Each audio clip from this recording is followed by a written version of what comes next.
Hi friends, welcome to IAS with Santosh. Guys, आज का video prelims 2023 aspirants के लिए बहुत ही ज्यादा इंपॉर्टेंट होने वाला है, क्योंकि आज के वीडियो में मैं आपको बताऊंगा कि next 10 days, okay, last 10 days आपको क्या करना है और आपको क्या नहीं करना है। Guys, yesterday there was one comment in my YouTube video. एक लड़का बोल रहा था कि सर आप डेली एक दो वीडियोस बना रहे हैं और उस वीडियो में आप एक टॉपिक रोज प्रेडिक्ट कर रहे हैं, तो मान लीजिए ये टॉपिक नहीं आया तो क्या होगा। तो गाइज, आज मैं पहले इस टॉपिक पे बात करूंगा कि मैं ऐसा क्यों कर रहा हूं और आपको ऐसा क्यों करना चाहिए, और फिर मैं आपको लास्ट 10 डेज का स्ट्रैटेजी बताऊंगा। बहुत ही ज्यादा इंपॉर्टेंट वीडियो होने वाला है, तो उसको ध्यान से सुनिएगा। गाइज, इस वीडियो में मैं आपको अपना एक्सपीरियंस बताऊंगा, ओके, कि लास्ट 10 डेज में मैंने क्या किया था और उस 10 डेज में मेरे को कैसे हाई रिटर्न मिला। आप देख सकते हैं, आप मेरे मार्क्स देख सकते हैं। तो मैंने 6 के 6 बार प्रीलिम्स निकाला है और मेरी ये लास्ट 10 डेज की स्ट्रैटेजी बहुत ही ज्यादा हेल्पफुल है। मेरे को एक साल तो सिर्फ मैंने लास्ट 20 दिन पढ़ाई की थी और मेरे को 140 मार्क्स मिले थे। तो इसको ध्यान से सुनिएगा। गाइस, एक इंग्लिश में सेइंग है, जस्ट मैं आपको दिखाता हूं, ठीक है। ये सेइंग है, ठीक है। ये सेइंग क्या बोलती है, ठीक है, कि if you try to do everything you won't do anything. Okay, ये सेइंग को आप याद रखना नेक्स्ट 10 डेज।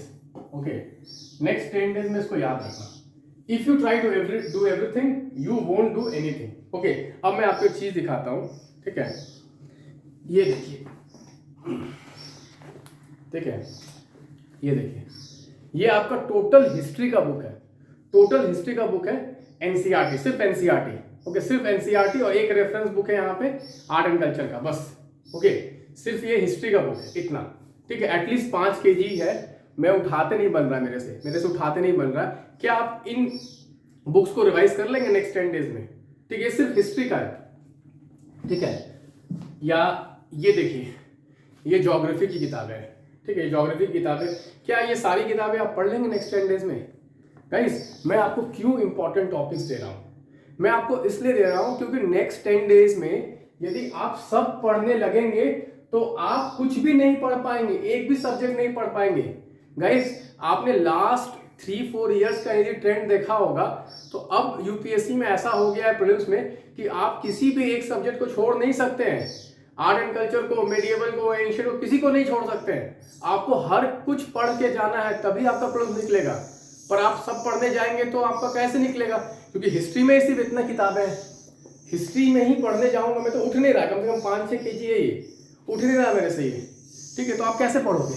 तो मैंने क्या किया है सर, मैंने क्या किया है, मैंने लास्ट 10 इयर्स के पीवाईक्यू को एनालाइज किया है और मैंने लास्ट 2 इयर्स के करंट अफेयर्स को एनालाइज किया है और इसको एनालाइज करके मैंने इंपॉर्टेंट टॉपिक लिस्ट निकाला है। इंपॉर्टेंट टॉपिक लिस्ट निकाला है और इस इंपॉर्टेंट टॉपिक लिस्ट पे मैंने कार्ड्स बनाए हैं, ऑप्टिमा कार्ड्स, नोट्स बनाए हैं और मैंने इंपॉर्टेंट क्वेश्चंस बनाए हैं, ठीक है। तो इसमें आपको करना क्या है नेक्स्ट 10 डेज में, क्योंकि आप सारे सब्जेक्ट्स को नहीं पढ़ सकते हैं, तो आपको करना क्या है, आपको सिर्फ इंपॉर्टेंट टॉपिक्स पे रिवाइज करना। क्योंकि एनीवेज आपने, ऐसे तो नहीं है कि आपने ये बुक्स पढ़े ही नहीं है, आपने पढ़ाई की है, you have read already these books. But if you go and start reading each and every chapter of this book, then you will not be able to cover all the subjects. आप geography ही पढ़ते रह जाएंगे last 10 days में, ठीक है।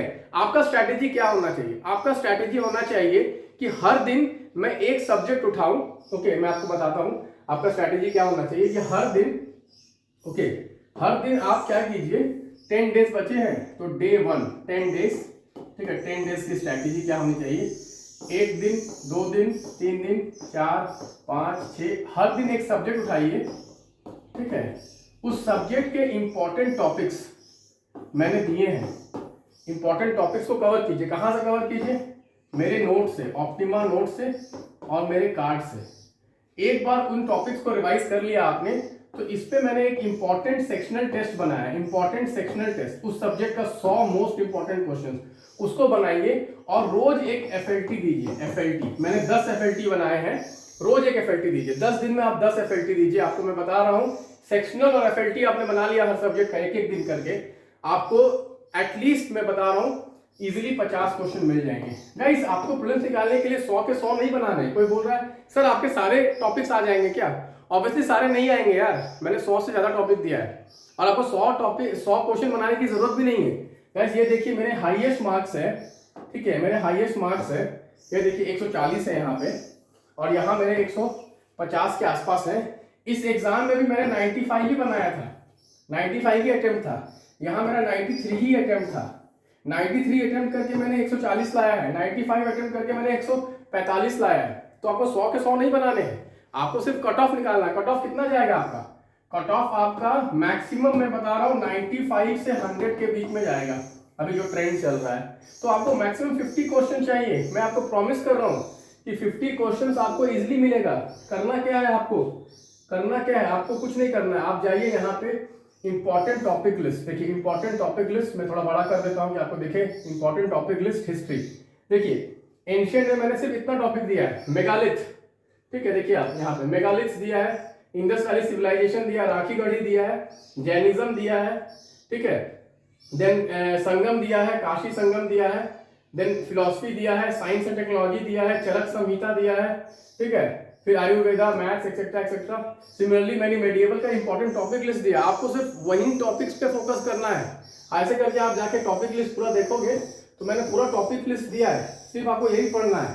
Personalities पढ़ना। आप सोचो, मैं एक छोटा सा एग्जाम्पल में बताता हूँ, आप खुद आप समझते नहीं है बातों को। गाइस मैं आपका जो बता रहा हूँ ना, मैं अपने एक्सपीरियंस से बता रहा हूँ।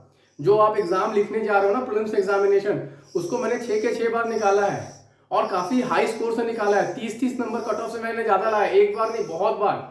मेरे को प्रीलिम्स में अच्छी पकड़ है मेरी, ठीक है। मैं बता रहा हूँ, ये देखिए हिस्ट्री की ये 2 बुक है जो सबसे इंपॉर्टेंट है आपकी। ये ओल्ड एनसीईआरटी, देखो मैंने कितना पढ़ा है इसमें, चार्ट दिया वर्ड टू वर्ड। आप देखिएगा ना इसको, मैंने वर्ड टू वर्ड पढ़ा है।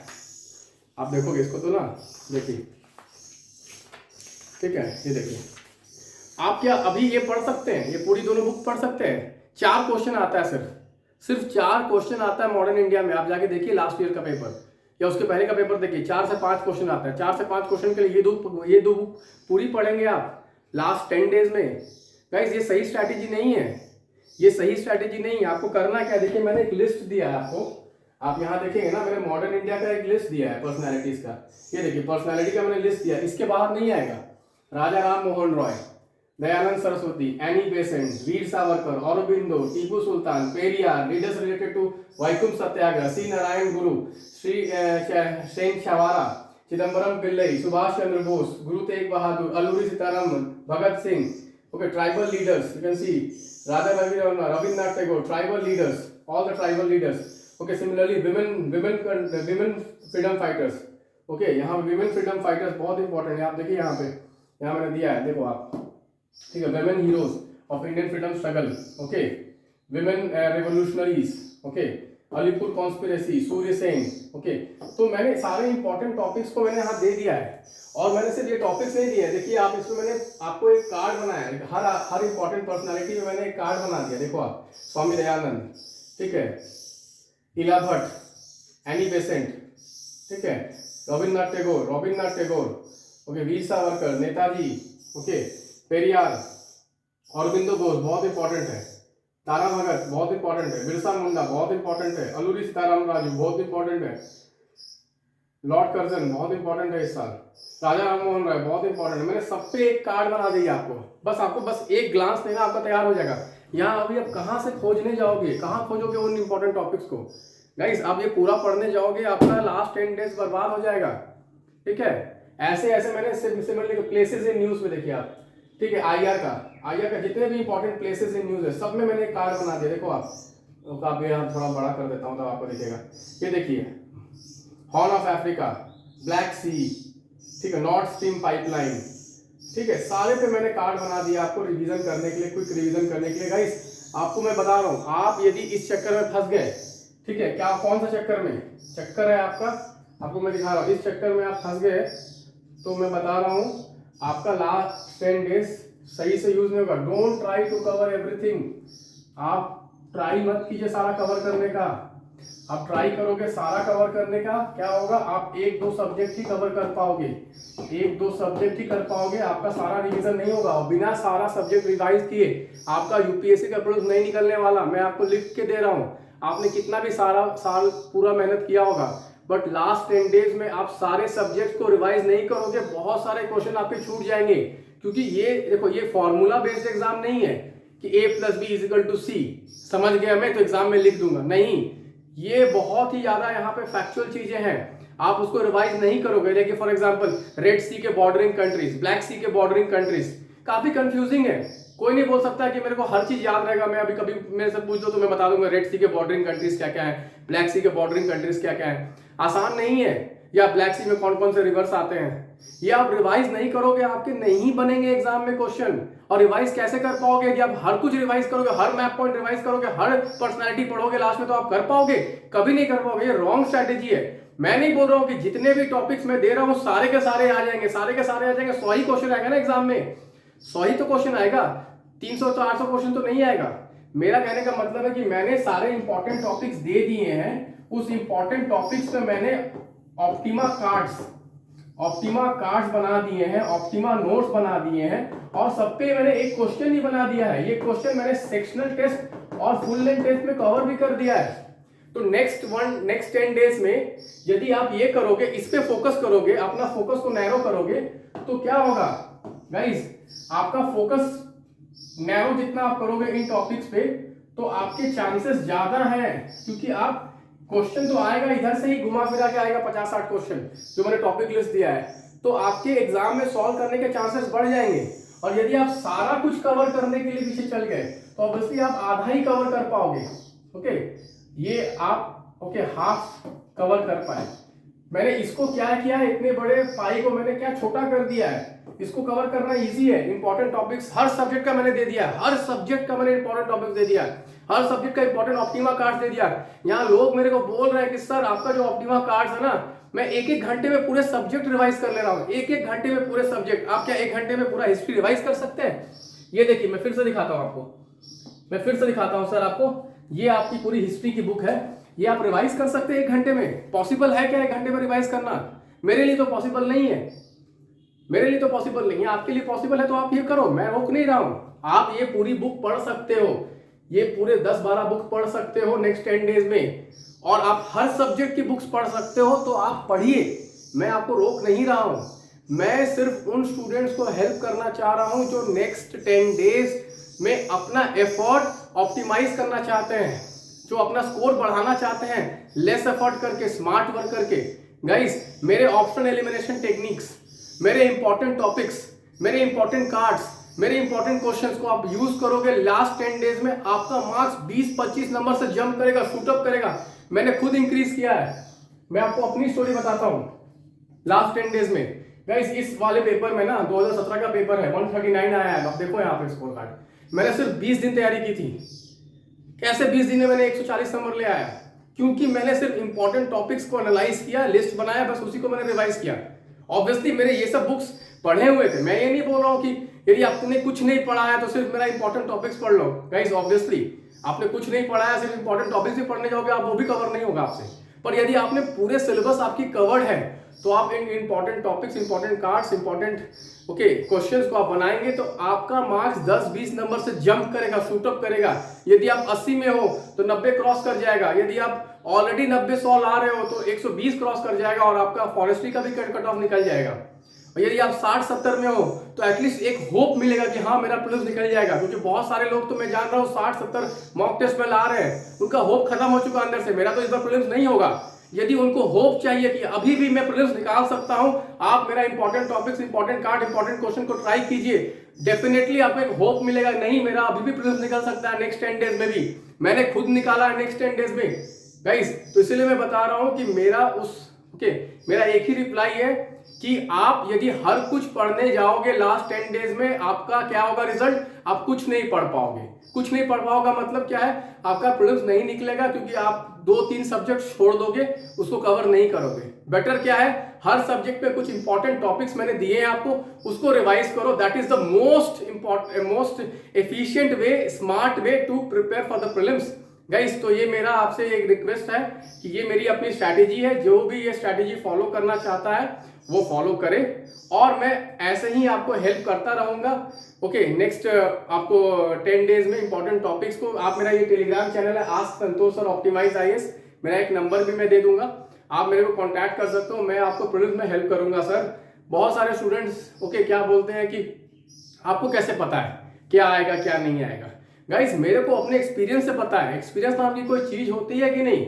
जो आप प्रीलिम्स का एग्जाम दे रहे हो, सोचो, आप खुद सोच के देखो, जो आप एग्जाम देने जा रहे हो, किसी ने वो एग्जाम दिया और 6 के 6 बार निकाला है, तो ऑब्वियसली उसे कुछ तो कुछ मालूम होगा बाकी लोगों से। यहाँ लाखों लाख स्टूडेंट्स तैयारी कर रहे हैं, कितने साल तैयारी करते हैं, कुछ लोग उसको 4 बार 5 बार दे रहे हैं पर उनका प्रीलिम्स नहीं निकल रहा है। और कोई ऐसा आदमी जिसने 6 के 6 बार निकाला है, सिर्फ निकाला ही नहीं है, कट ऑफ से 30 मार्क्स ज्यादा, 40 मार्क्स ज्यादा लेके आया है। मैं आपको बताता हूँ एक बात, ठीक है, मेरे को ये बोलना पड़ रहा है क्योंकि ऐसे ऐसे लोग कुछ कमेंट करते हैं। गाइस कट ऑफ 95 जाता है ना, आपको मैं सच्चाई बता रहा हूँ, और ये 12,000 मान लो बच्चों का हुआ है प्रीलिम्स, ठीक है, मैं आपको ये सच्चाई बता रहा हूँ, आप जाके क्रॉस चेक कर लेना। तो मालूम है 95 से 100 के बीच में, मान लो कट ऑफ 95 गया, 95 से 100 के बीच में ना, इस 12,000 में ना कम से कम 6,000 बच्चे तो सिर्फ यहीं पे रहेंगे। 95 से 100 के बीच में रहेंगे 6,000 बच्चे, ठीक है। 100 से 105 के बीच में नेक्स्ट 3,000 आ जाएंगे। 105 के ऊपर ना बहुत कम रहेंगे, 110 के ऊपर में उंगलियों पे रहेंगे, उंगलियों पे सिर्फ, ठीक है, 10-15 बच्चे इंडिया में रहेंगे, ठीक है, ज्यादा बच्चे नहीं रहेंगे। तो ऑब्वियसली किसी ने जो 30-30 नंबर 40-40 नंबर कट ऑफ से ज्यादा लाया, तो ऑब्वियसली उसको कुछ तो मालूम होगा एक्स्ट्रा जो बाकी को नहीं पता है, ठीक है। तो आप उसको यूज करोगे तो आपका कुछ फायदा ही होगा। Guys you can not afford to make mistakes because you have limited attempts. So what you have to do is that you have to search an expert. कोई भी एक्सपर्ट हो, मैं नहीं बोल रहा हूं कि सिर्फ मैं ही एक एक्सपर्ट हूं इंडिया में, पर हाँ मैं इतना बोल सकता हूं कि मैं इंडिया में एटलीस्ट प्रीलिम्स को लेके मैं one of the best knowledge है मेरा, बेस्ट पकड़ है मेरा इंडिया में प्रीलिम्स को लेके, एटलीस्ट प्रीलिम्स को लेके मेरा वन ऑफ द बेस्ट पकड़ मैं आपको बता सकता हूं, क्योंकि मैंने लास्ट 2-3 साल में वो प्रूफ किया है और अपने तैयारी में मैंने उसे प्रूफ किया है। और मैंने लास्ट बता रहा हूं, लास्ट मैंने 3 सालों में, क्योंकि 2018 से मैं कोरा आंसर लिख रहा हूं, ओके 2018 से लिख रहा हूं, तो ये 2024-23 आ गया, ठीक है, तो 2022 तक 4 साल हो गए। मैं बता रहा हूं मिलियंस मेरे व्यूज जाते थे।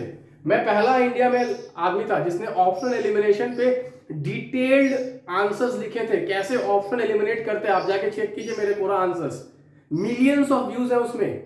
लास्ट 2-3 सालों में मैंने मतलब एटलीस्ट 10,000 स्टूडेंट्स को प्रीलिम्स निकालने में हेल्प किया है, एटलीस्ट 10,000 स्टूडेंट्स को मैंने प्रीलिम्स निकालने में हेल्प किया है। तो जब मेरे लिए ये काम कर सकता है, पिछले 2-3 सालों में हजारों बच्चों के लिए काम कर सकता है, तो आपके लिए काम क्यों नहीं करेगा, करेगा ही करेगा।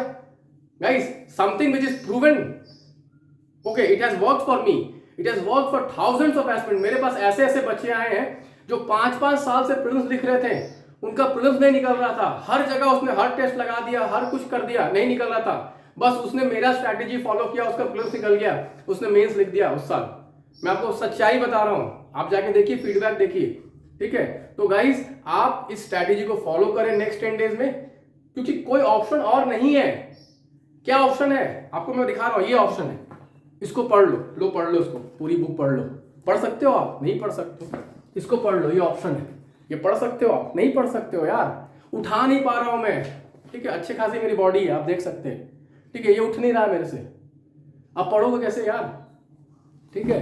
तो कॉमन सेंस अपना लगाइए, थोड़ा रीजनिंग लगाइए, इंपॉर्टेंट टॉपिक्स मैंने एनालाइज करके ही बनाया है, मैं नहीं बोल रहा हूँ सारे क्वेश्चन यहीं से आएंगे, बट एटलीस्ट कुछ भी आ गए तो आपके निकलने के चांसेस बढ़ जाएंगे, बिकॉज लास्ट 10 डेज में आपने जो भी पढ़ा उसके यदि आने के चांसेस एग्जाम में ज़्यादा हैं तो आपके नंबर थोड़े ज़्यादा आएंगे। तो guys with this I would like to end here, okay I would like to thank every one of you who has okay given love to my videos. Guys, I will be helping you in the next 10 days also. I will be giving you all important topics. I will be predicting a lot of important questions. Please follow that. And थोड़ा बहुत एक background में थोड़ा सा चिड़िया की आवाज़ आ रही होगी, क्योंकि मेरे घर में एक चिड़िया ने घोंसला दिया है, तो थोड़ी आवाज़ आ रही होगी, तो उसके लिए मैं क्षमा प्रार्थी हूँ, ठीक है, I am sorry for that on behalf of that bird, Okay, so please forgive that. And guys, give your best. Okay, give your best. God bless you and best of luck. Thank you.